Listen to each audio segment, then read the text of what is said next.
ভেরিফিকেশনের প্রক্রিয়া, এই প্রক্রিয়াটা দিয়ে যদি একটু বলে দেন, অনেকেই বুঝতে পারছেন না, ডিস্ট্রিক্ট ওয়াইজ হচ্ছে। ভেরিফিকেশনের কিছু বিষয় নেই, মানে যারা লক্ষ্মীর ভাণ্ডার পাচ্ছিলেন তাদের নামটাই ট্রান্সফার হয়ে যাবে অন্নপূর্ণা ভাণ্ডারে। আপনারা 1000 টাকা বা 1200 টাকা পাচ্ছিলেন বা 1500 টাকা লিস্ট এক মাস আগে পেয়েছেন, আমাদের সরকারে আপনারা 3000 টাকা পাবেন। যারা যারা সিএ এর জন্য অ্যাপ্লাই করেছেন তারা পাবেন, কারণ আপনাদের অ্যাপ্লিকেশনের রাস্তায় রয়েছেন, প্রসেসে। যারা ট্রাইব্যুনালে অ্যাপ্লাই করেছেন তারাও পাবেন, কিন্তু যাদের নামটা কাটা গেছে সেটারও ভেরিফিকেশন হচ্ছে, তারা কিন্তু পাবেন না।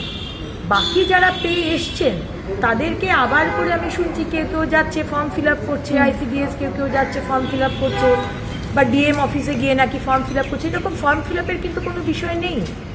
সুতরাং let me make it very very clear, যারা লক্ষ্মীর ভাণ্ডার পেয়েছেন তাদেরই নাম ট্রান্সফার হয়ে যাবে ভেরিফিকেশনের পরে। ভেরিফিকেশন আমাদের দপ্তর করবে, এখানে আপনাদের ভেরিফিকেশনের কোনো বিষয় নেই।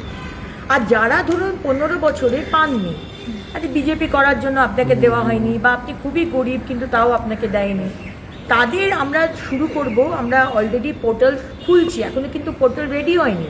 অনেক জায়গাতে সংবাদ মাধ্যমে আমি দেখছি পোর্টাল খুলে গেছে, এটা কিন্তু সম্পূর্ণ ভুয়ো কথা।